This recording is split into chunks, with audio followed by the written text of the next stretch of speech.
Hindi rin totoo na involved si Martin Araneta sa onion importation or any smuggling or importation issue. 2 taon na ho ako dito sa opisina ko, kahit isang beses ho walang binigay o walang request sa akin si Martin Araneta na for importation of onions or any agricultural commodities. Hindi ho katulad ni Saldico.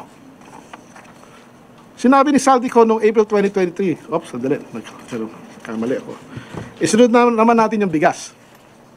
Sinabi ni Saldico noong April 2023 ay nagrekomenda siya ng 13 million metric tons na importation ng bigas kay Speaker Martin Romualdez para bumagsak ang presyo ng bigas sa ating bansa.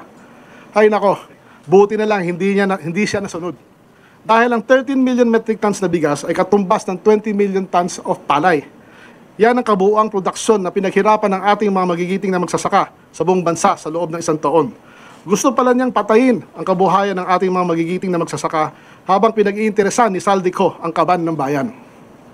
Tungkol sa taripa, totoong nagtawag ng meeting si Speaker Martin Romualdez sa Polo Town Homes para pag-usapan ng taripa. Ang totoo niyan, ang rekomendasyon ni Saldico ay 0% tariff. Hindi kami ni Secretary Recto pumayag sa zero tariff na kanyang suggestion. Ang position ni Sec Ralph during that time ay 20% and the DA's position was 25%. Ang final recommendation namin ay naging 15% dahil masyadong mataas ang world market price during that time.